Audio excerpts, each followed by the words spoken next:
pendukung Jokowi di Riau mengadakan rapat gelap membahas wacana gerakan Riau Merdeka. Gila.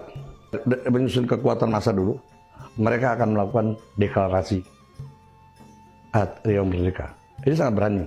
Aceh, Bali, Papua, terus kemudian Riau, terus Minahasa. Pak Prabowo sendiri seberapa tahu? Sudah diberitahu atau sejauh ini belum? Kalau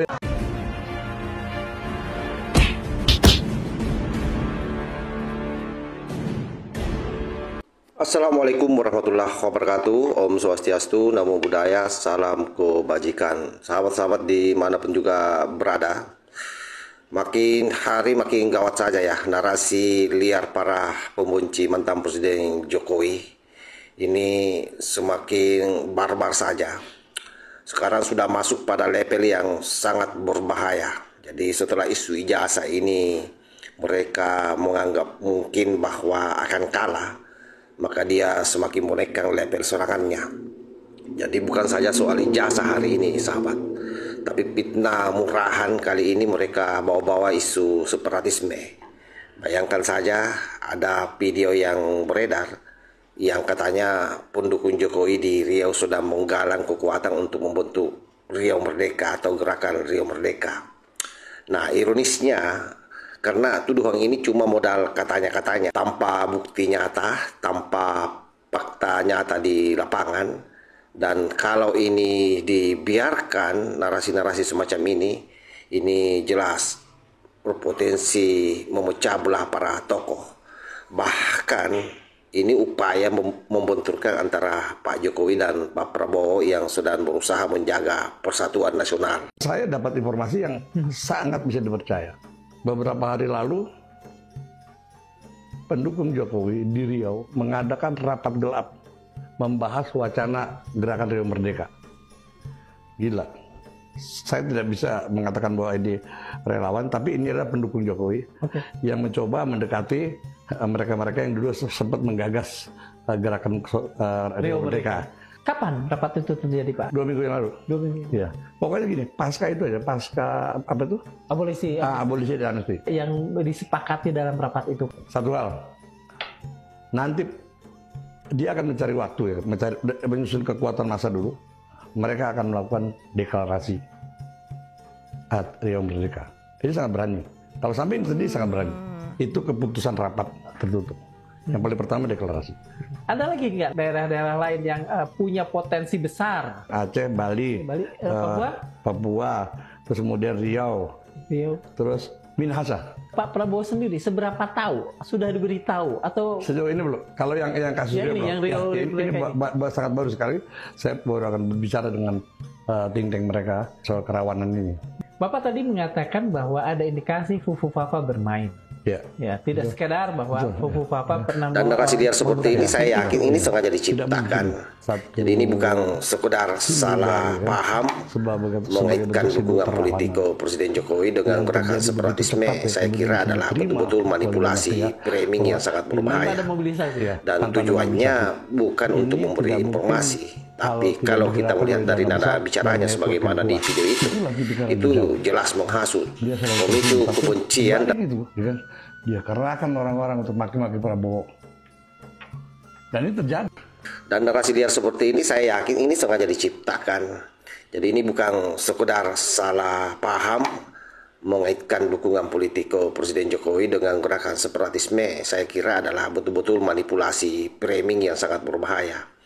Dan tujuannya bukan untuk memberi informasi. Tapi kalau kita melihat dari nada bicaranya sebagaimana di video itu jelas menghasut, memicu kebencian dan menciptakan jarak emosional antara pendukung Pak Jokowi dan pendukung Prabowo. Nah, strategi ini sangat mirip dengan pisewar, artinya perang psikologis yang sengaja memancing emosi massa agar terjadi perpecahan di akar rumput. Dan sahabat-sahabat harus pahami bahwa yang namanya isu separatisme di Indonesia itu adalah isu yang sangat paling sensitif. Sekali dipantik efeknya sulit dikendalikan. Dan ini dilakukan tanpa adanya bukti nyata ya bahwa ada kelompok atau individu yang dianggap pro pemerintah justru merusak kepercayaan publik kepada proses demokrasi. Itulah yang sementara digaungkan oleh kelompok Rismonsiani Parcesi. Dan ironisnya, pelaku penyebar narasi ini tahu betul bahwa isu seperti ini tidak bisa diverifikasi langsung oleh kebanyakan orang. Sehingga mereka memanfaatkan ketidakpastian itu untuk menggiring opini. Jadi membangun keraguan terus terhadap Pak Jokowi. Akhirnya apa yang terjadi nanti, orang-orang yang ada di belakang Pak Prabowo bisa saja kemudian membangun stigma bahwa Pak Jokowi ini betul-betul orang yang serakah. Karena sudah selesai menjadi presiden, justru orang-orangnya membangun kekuatan untuk mendorong separatis di negeri ini. Dan ini menurut hemat saya sangat tidak masuk di akal ya. Artinya dalam logika sehat sangat aneh jika pendukung Jokowi yang selama ini dikenal mendukung NKRI, sangat Pancasilais dan persatuan bangsa, tiba-tiba dikaitkan dengan gerakan memisahkan diri dari Indonesia. Dan lebih ironis lagi sahabat, karena narasi ini dihembuskan oleh pihak-pihak yang sebelumnya selalu mengaku nasionalis, tapi justru ikut menebarkan isu yang mengancam persatuan bangsa. Ini seperti orang yang mengaku memadam kebakaran, tapi diam-diam melemparkan bensin ke api. Nah, apa efek jangka panjang bagi masyarakat? Yang pertama tentu masyarakat bisa terpecah menjadi kubu-kubu yang saling curiga. Kemudian dukungan politik ini akan dikaitkan dengan label-label berbahaya seperti separatis, radikal, atau anti-NKRI tanpa dasar yang jelas. Sehingga ke depan setiap perbedaan pandangan politik akan dianggap ancaman kedaulatan. Ini berbahaya bagi sistem demokrasi kita. Nah, inilah hasil kalau politik dibangun di atas fitnah dan kebencian. Logika dibuang, fakta diabaikan, dan yang tersisa hanyalah racun opini. Mengaitkan Jokowi atau pendukungnya dengan gerakan separatis Rio Merdeka tanpa bukti adalah saya kira bentuk kejahatan informasi.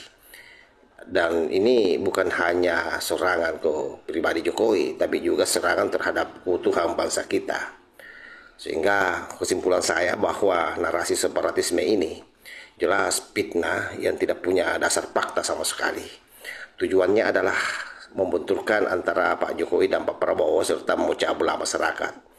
Dan publik seharusnya harus waspada, kritis, jangan menelan mentah-mentah informasi yang hanya bermodalkan katanya. Artinya persatuan bangsa, sahabat, terlalu mahal untuk dikorbankan demi permainan politik kotor yang dimainkan oleh gerombolan pemburu ijazah Pak Jokowi ini yang sebentar lagi rungkat, sehingga dia memainkan isu baru untuk memecah belah masyarakat, untuk membenturkan antara Pak Jokowi dan Pak Prabowo. Saya kira demikian. Wallahul muwaffiq ila aqwamit thoriq. Wassalamualaikum warahmatullahi wabarakatuh.